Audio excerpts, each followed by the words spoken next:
Hello friends, எல்லாருக்கும் வணக்கம். அனைவருக்கும் இனிய கார்த்திகை தீப திருநாள் நல்வாழ்த்துக்கள். இன்னைக்கு கார்த்திகை தீபம் ஸ்பெஷல் நம்ம நிக்கிஸ் கிச்சனில் நெய்யப்பம் எப்படி செய்கிறதுன்னு பார்க்கலாம்.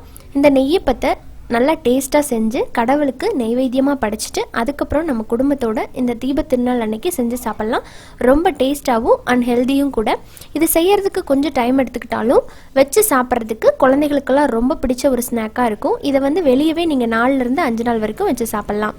வெளியே நல்லா கிறிஸ்பியாகவும் உள்ள நல்லா சாஃப்டாகவும் இருக்கிற அந்த நெய்யப்பத்தை குயிக்காக எப்படி செய்யலாம் அப்படிங்கிறத சில டிப்ஸ் அண்ட் ட்ரிக்ஸோட உங்களோட ஷேர் பண்ணியிருக்கேன். வாங்க வீடியோக்குள்ளே போயிடலாம். வீடியோக்குள்ளே போகிறதுக்கு முன்னாடி நம்ம சேனல் நிக்கிஸ் கிச்சனை சப்ஸ்கிரைப் பண்ணாத நண்பர்கள் ப்ளீஸ் சப்ஸ்கிரைப் பண்ணிவிட்டு கூடவே இருக்கிற பெல் சிம்பிளை கிளிக் பண்ணிக்கோங்க. அப்போ தான் நான் இனிமேல் போடுற வீடியோஸோட அப்டேட் உங்களுக்கு ஒரு நோட்டிஃபிகேஷனாக வரும். நீங்கள் என்னோட எல்லா வீடியோவையும் மிஸ் பண்ணாமல் பார்க்க முடியும். நெய்யப்பம் செய்கிறதுக்கு முதல்ல நம்ம அரிசியை ஊற போட்டுக்கலாம். அதுக்கு ஒரு பவுலில் 1 கப், அதாவது 1/4 கிலோ பச்சரிசி. நான் மாவு பச்சரிசின்னு கடையில் கேட்டிங்கன்னா கொடுப்பாங்க, அந்த அரிசியை தான் வாங்கியிருக்கேன். நல்லா குவாலிட்டியான அரிசியாக யூஸ் பண்ணுங்கள், அப்போ தான் நல்லா சாஃப்டான அப்பம் கிடைக்கும். இப்போது அந்த அரிசியை போட்டுட்டு நல்லா தண்ணி ஊற்றி ஒரு தடவைக்கு 2 தடவை நல்லா வாஷ் பண்ணி எடுத்துக்கலாம். கையில் நல்லா கழிஞ்சு வாஷ் பண்ணிடுங்க. அந்த தண்ணியை கீழே ஊற்றிட்டு நம்ம ஃப்ரெஷ்ஷாக மறுபடியும் தண்ணி ஊற்றி நல்லா ஊற வைக்க போகிறோம்.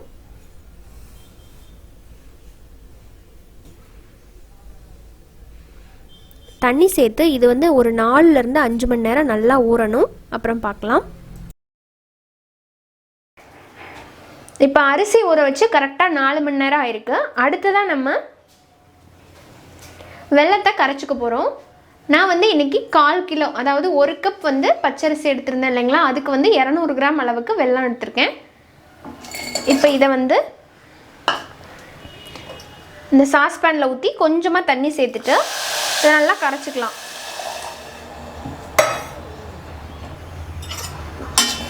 வெல்லத்தில் தூசி மண்ணெல்லாம் இருக்கும்.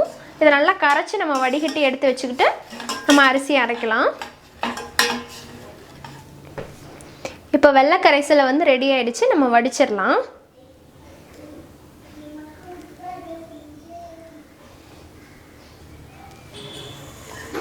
இப்போ அடுத்ததான் நம்ம அரிசி ஊற போட்டிருந்தோம் இல்லைங்களா, அதை இந்த மாதிரி தண்ணியை நல்லா கழிஞ்சிட்டு எடுத்து வச்சாச்சு.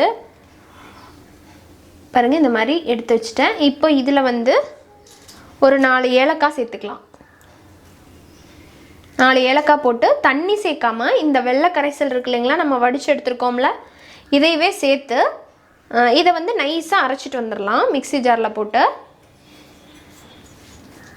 இப்போ அரிசியை மிக்ஸி ஜாரில் சேர்த்தாச்சு. 4 ஏலக்காவையும் போட்டுட்டேன்.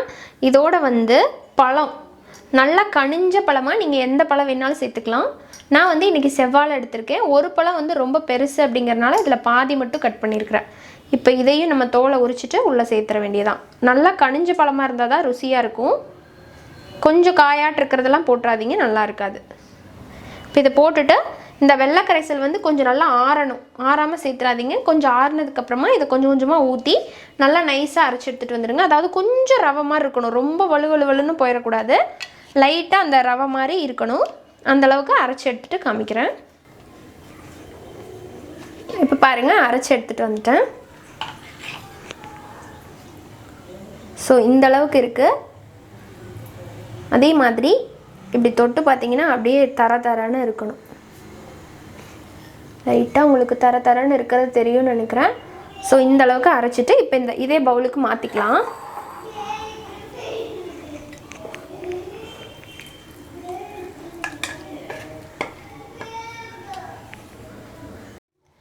இப்போது அடுத்ததான் ஒரு பேனில் 1 டீஸ்பூன் அளவுக்கு நெய் சேர்க்குறேன். நெய் லைட்டாக மெல்ட் ஆகட்டும். பாருங்கள், நெய் லைட்டாக உருகுனதும் இதில் ஒரு 1/4 மூடி தேங்காவை நல்லா குட்டி குட்டி பீசஸாக கட் பண்ணி எடுத்துருக்கேன். பாருங்கள், இதை இந்த நெய்யில் சேர்த்துடலாம். இது பிடிச்சா நீங்கள் இந்த மாதிரி போடலாம், ரொம்ப நல்லாயிருக்கும். இந்த மாதிரி நெய்யில் நல்லா வறுத்து அந்த அப்ப மாவுக்குள்ளே கொட்டி சுடும்போது ரொம்ப டேஸ்ட்டாக இருக்கும். இது லைட்டாக அந்த பொன்னிறம் ஆகிறது வரைக்கும் இது நல்லா வறுக்கணும். அடுத்ததான் இதோடவே 1 டீஸ்பூன் அளவுக்கு எள்ளு சேர்க்குறேன். வெள்ளை எள்ளு கருப்பு எள்ளு எது வேணாலும் சேர்க்கலாம்.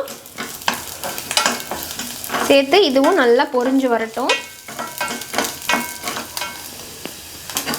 ஸோ கலர் மாறிடுச்சு பாருங்கள். இப்போ நம்ம அந்த மாவுலேயே இதை கொட்டிடலாம்.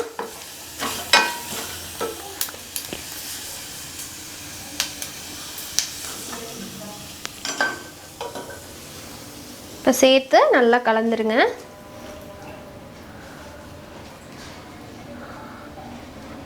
கலந்து விட்டுட்டு இது வந்து குறைஞ்சது ஒரு 2லேருந்து 3 மணி நேரமாவது லைட்டாக புளிக்கணும். அப்போ தான் நல்லா அந்த மாதிரி ஓட்டை ஓட்டையாக உள்ளே நல்லா சாஃப்டாக வரும் அப்பம். இதில் வந்து ஒரு பிஞ்ச் மட்டும் நம்ம சால்ட் போட்டுக்கலாம். எந்த ஸ்வீட் பண்ணினாலுமே ஒரு பிஞ்ச் மட்டும் சால்ட் போடணும். அப்போ வந்து நல்லா அந்த ஸ்வீட்னஸை என்ஹான்ஸ் பண்ணுறதுக்கு ஹெல்ப் பண்ணும். கொஞ்சமாக சால்ட்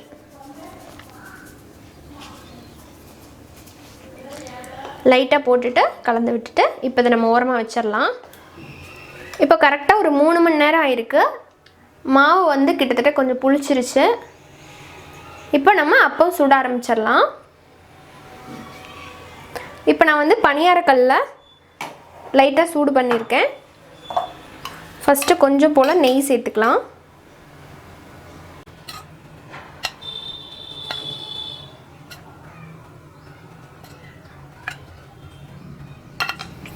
நீங்கள் முழுசாக நெய்யில் சுடுற மாதிரி இருந்தாலும் சுடலாம்.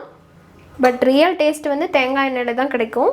இப்போது ஒரு 1/4 வாசி குழி வந்து நெய் ஊற்றுனதுக்கப்புறமா மிச்சம் 3/4 வாசி குழி வந்து நம்ம தேங்காய் எண்ணெய் சேர்த்துக்கலாம். கொஞ்சம் இதுக்கு வந்து எண்ணெய் அதிகமாக தான் தேவைப்படும்.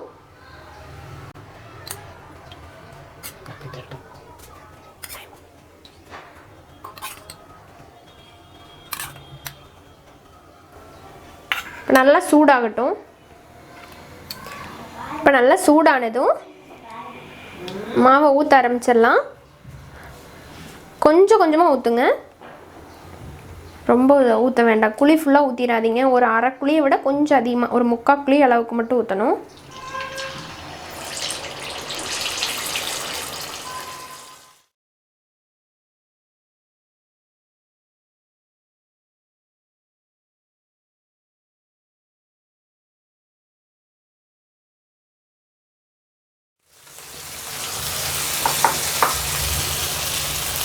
ஸோ தானாக இந்த மாதிரி திரும்ப வர்றப்ப அப்படியே திருப்பிடலாம். எந்த ஆர்டரில் ஊற்றுனீங்களோ அதே ஆர்டரில் திருப்பிக்கோங்க. அப்போ தான் உங்களுக்கு கரெக்டான ஈவனான கலர் கிடைக்கும், நல்லா வெந்து வரும்.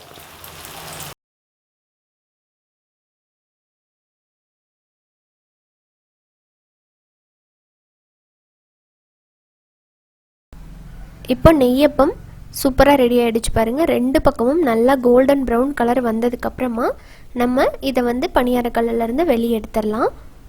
சாப்பிட்றதுக்கு ரொம்ப ரொம்ப ருசியாக இருக்கும். அவ்வளோதான், நம்மளோட சுவையான நெய்யப்பம் இப்போ பரிமாறுறதுக்கு தயாராகிடுச்சு. கார்த்திகை தீபத்தன்னைக்கு நீங்களும் இந்த நெய்யப்பத்தை வீட்டில் ட்ரை பண்ணி பார்ப்பீங்கன்னு நம்புகிறேன். உங்களுக்கு இந்த ரெசிபி ரொம்பவே பிடிச்சிருக்குன்னு நினைக்கிறேன். பிடிச்சிருந்தால் லைக் பண்ணுங்கள். செஞ்சு பார்த்தீங்க அப்படின்னா உங்களோட ஃபீட்பேக்கை மறக்காமல் என்னோட கமெண்ட் செக்ஷனில் கமெண்ட் பண்ணுங்கள். அண்ட் யூஸ்ஃபுல்லாக இருக்குன்னு நினச்சிங்கன்னா ப்ளீஸ் ஃப்ரெண்ட்ஸ் அண்ட் ஃபேமிலியோட நிறைய ஷேர் பண்ணுங்கள். இன்னொரு இன்ட்ரெஸ்டான பதிவோட உங்கள் எல்லாரையும் சீக்கிரமாக வந்து மீட் பண்ணுறேன். அது வரைக்கும் நன்றி, வணக்கம். அனைவருக்கும் இனிய தீப திருநாள் நல்வாழ்த்துக்கள்.